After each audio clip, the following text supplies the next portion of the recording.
طيب، ووقت عودتنا الأسبوعية للأحداث المشتعلة بين أركان ويستروس، وحلقة بتمحي كل عيوب الحلقة الأولى وبتدق مسمار جديد بأحداثها الكتير في تابوت عيلة الترجريان اللي بتتشتت بين ملك في صورة طفل على العرش الحديدي وأميرة منفية في دراجون ستون بتحسب نفسها ملكة.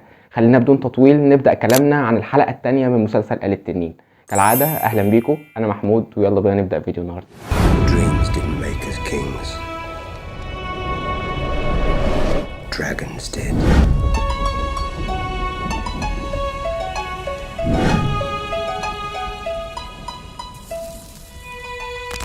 بتخلص الحلقة الأولى على الواقعة المشهورة باسم بلاد أند تشيز، الجبن والدم، لما بيقتل حارس خاين وساقط فئران ولي عهد الملك إيجون قدام عيون أمه الملكة هيلينا بأمر من الأمير ديمون اللي بيحسب نفسه بينتقم لموت الأمير لوك. ولازلنا موجودين وسط الحزب الأخضر، وحلقتنا المرة دي بتبدأ بمشاهد أخاذة وغاية في الجمال داخل قلعة ريد كيب المشتعلة بعد تسلل المجرمين بدون علم أي حد. بنشوف فوضى تجمع الخدم في ساحات القصر، وبننتقل على طول لغرفة الملك إيجون اللي أصبح دلوقتي أب ملكوم لقتل ابنه وبيسعى للانتقام. انتقام بتظهر أولى ملامحه في تدميره للمجسم اللي عمله الملك السابق فيسيريس تمجيدا لتاريخ عائلته. في نوبة غضب بيهدموا إيجون عن بكرة أبيه علشان يبقى رمز على سقوط السلام اللي أفنى فيسيريس عمره علشان يثبت أركانه بين أولاده. لكن زي ما اتعودنا غضب إيجون اللامتناهي بيقابله هدوء ورزانة أوتو هايتاور مساعد الملك. وعلى الرغم من كون اوتو شخصية قد تكون مش محبوبة، لكنه بيحظى بالنسبة لي بلقب الشخصية الافضل في الحلقة النهاردة.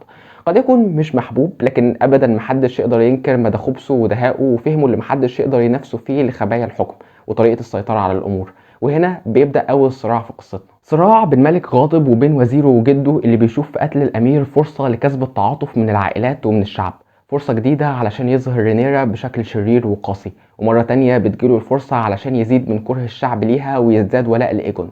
لكن ازاي إيجون المقتنع بأن العروش بتكسب بالدم ومش بالحبر ممكن يفهم دهاء أوتو؟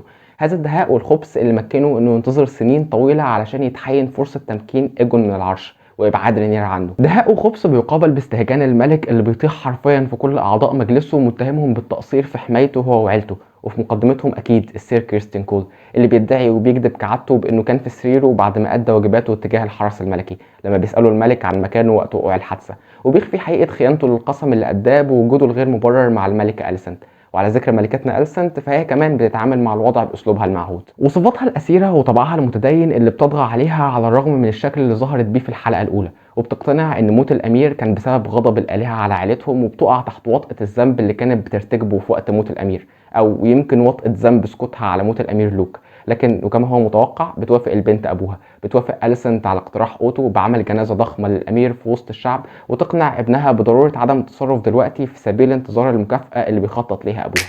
وبتنطلق الجنازة المهيبة بتابوت الطفل الصغير المكشوف علشان يظهر وشه في مثال واضح على مدى براءة ضحايا الحرب ومدى عظمة قيمة الثمن المدفوع في سبيل الظهور بشكل قوي والاستمتاع بمميزات عرش خطير بيقود كل اللي بيمتلكه للموت. مشهد الجنازة مشهد مهيب بإخراج المخرجة كلير كيلنر وملحمية موسيقى العظيم رامين جوادي. مش دي المعركة الوحيدة اللي بياخدها الحزب الأخضر، فلسه بنرجع للملك إيجون اللي بيطلع كل غضبه بقتل الحارس اللي بيتمكن اللورد لاريس إنه يمسكه قبل ما يهرب ويقدر ينتزع منه اعتراف بان ديمون هو اللي امره بارتكاب الجريمه. ونتيجه لعدم معرفته اسم شريكه بيامر ايجون بقتل كل صيادين الفئران اللي موجودين في القصر وتعليق جثثهم على اسوار القلعه علشان يكونوا عبره لاي خاين في المستقبل. قرار ساذج جدا من ملك بيثبت لحظه عن لحظه عدم احقيته بلقبه واستحاله قدرته على الحكم، قرار بيدمر كل اللي خطط ليه جده ووزيره في كسب تعاطف الشعب عشان يكسب تاني غضب شعبه بسبب قتله لناس ابرياء وتجمع عائلات الضحايا قدام الريد كيب حزنا على اولادهم. وبيبقى الرد من ايجون لما بيواجهوا اوتو انه كان في واحد منهم خاين وكلهم دفعوا الثمن. لكن قبل ما نتعمق شويه في احتدام المواجهه بين ايجون واوتو كان لازم ناخد نظره على الضحايا الاهم للحرب دي، وهم شعب الممالك السبعه واللي بنشوفهم من خلال عين هيو الحداد. هيو اللي طلب المعونه من مجلس الملك في الحلقه اللي فاتت. الشعب دلوقتي اصبح بينهشه الجوع والمرض وعدم توافر اي موارد نتيجه لحصار الملكه رينيس بتنينها الكينجز لاندنج ومنع الامدادات انها توصل لهم. ومع فعلة الملك ايجون الغبية فسخط الشعب اكيد مش بعيد. ويبقى كلام احد سيدات العامة للامير ايموند عن ان اخطاء الامراء محدش بيدفع ثمنها غير الناس البسيطة افضل كلام يقال وصف الحال الشعب. والكلام عن الامير ايموند فهو الشخصية اللي كان المفروض يكون الضحية لخطة الامير ديمون، وبيظهر معانا لاول مرة بمظهر الامير الضعيف قدام السيدة دي كأنه بيهرب معاها عن كل الذل اللي عاشه هو طفل وبيسعى لانتصار ما قدرش يحققه كونه الاخ التاني، انتصار بيصل منها ايموند انه يحققوا انه بيفتخر ان ديمون بيشوفه ند لازم يتخلص Many منه. people will be hurt. This realm will feel the pain. Fuck dignity. I want revenge.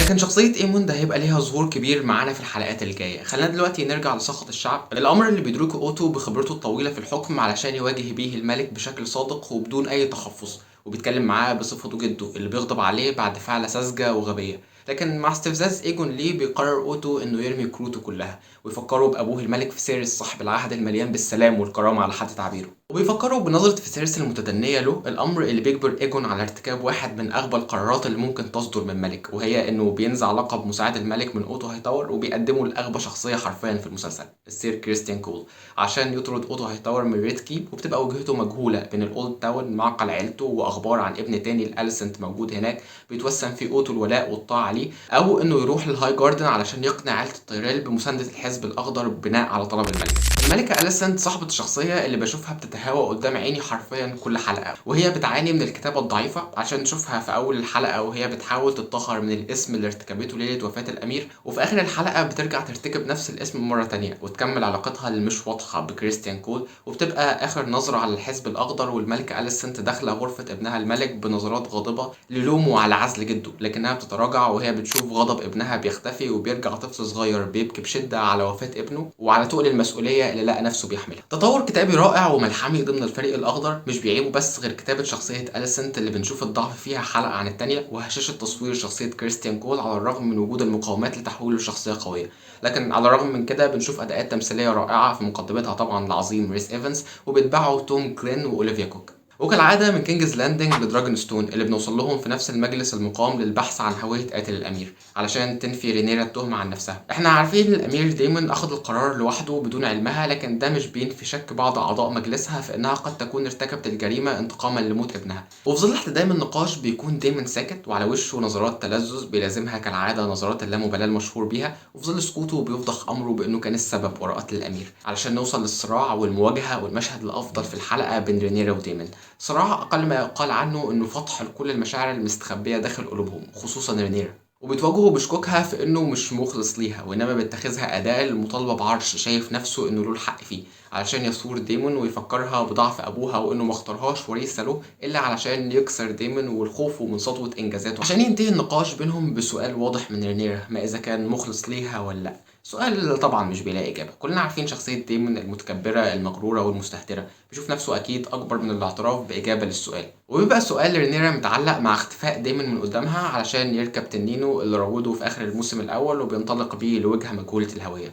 مواجهة رائعة مليانة بالحوارات الأخاذة والأداءات التمثيلية الأفضل في الحلقة بمات سميث وإيما دارسي. بيختفي الأمير دايمون وبيسيب وراه رينيرا لوحدها تتعامل مع خطورة الوضع القائم في دراجون ستون، واللي بيحصل بعد كده مش كتير. بتوصل رينيرا للوايت وورم بسريع علشان بعد نقاش طويل بتشرح فيه مسارية طريقة شغلها وازاي كبرت من كونها متسولة بين جنبات كينجز لاندنج لشخص بيراقب ويسمع وقدرت تحول نفسها لشخص مهم لكل ذو منصب، وبتوضح كرهها لأوتو هايتاور من ناحية ودايمون من ناحية تانية وعدم ولائها لحد لأنه من وجهة نظرها إنها ما قدرتش تحصل على الاحترام اللي تمنت إنها تحصل عليه، وتعرضت للخيانة من كل طرف كانت في صفه، وإنها بس ساعدت الأمير دايمون علشان تكسب حريتها. الحرية اللي بتقبل رينيرا إنها تقدمها لها في صدفة بتأثر بشكل مباشر على الحدث الأساسي في الحلقة. لكن خلينا شوية على النقطة دي ونكمل مع رينيرا اللي خوفا على ابنها بترفض إنها تبعته علشان يراقب الوضع في كينجز لاندنج من بعيد، وإنما بتبعت خطيبته وبنت دايمون بيلا في الوقت اللي بيظهر فيه تنين ابيض مجهول في سما دراجون ستون. بعد شويه لف لقيت انه التنين الابيض ده قد يكون للامير لينور اللي طبعا في احتمال كبير انه يكون لسه ما ماتش لانه احنا لسه ما شفناهوش بيموت في الموسم الاول.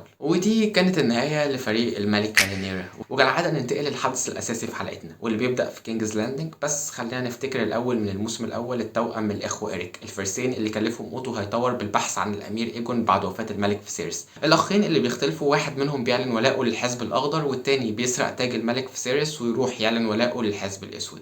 السبب اللي بيخلي كريستيان كول يوجه شكوكه للسير إيريك الموالي ليهم انه تعاون مع اخوه وتساهل في دخول الخونة للقصر وقتل الامير، خصوصا ان الخونة دخلوا في فترة حراسته. على الرغم من انه كلام خالي من الصدق، لكن كلنا كنا شايفين كريستيان كول وهو بيحاول يطهر نفسه من ذنب قتل الطفل بتحميل الذنب لشخص تاني، وده اللي نجح فيه باقناع السير إيريك انه يروح لدراجون ستون بغرض قتل الاميرة انتقاما لموت الطفل وعلشان يحط نهاية للحرب. وده بيتم من خلال التنكر في شخصية اخوه وقتلها بالغدر.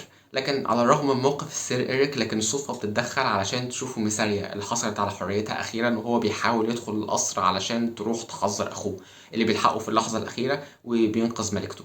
في مشهد غاية في الدموية والحزن، في الظاهر أخين متماثلين بيتقاتلوا مع بعض، ولسان الحال بيصور العيلة الكبيرة عيلة تارجاريان وهي بتموت في بعض بلا هدف. جمال إخراج المشهد ده بيخليهم الاتنين بنفس اللبس، ومفيش أي طريقة تخلينا نفرقهم عن بعض علشان تدلل المخرجة على بؤس الحرب اللي بتحصل بين العيلة في مشهد كئيب ومؤثر بيقتل فيه واحد من الأخين التاني وبعدها بيقتل نفسه، دلالة على إن الانتصار في الحرب دي هزيمة ساحقة للطرف المنتصر وموت محقق للمهزوم، والنتيجة الفناء المنتظر لعائلة التارجاريان علشان ما يفضلش منهم غير دينيريس تارجاريان وأخوها بعد أقل من 300 سنة على أحداث المسلسل.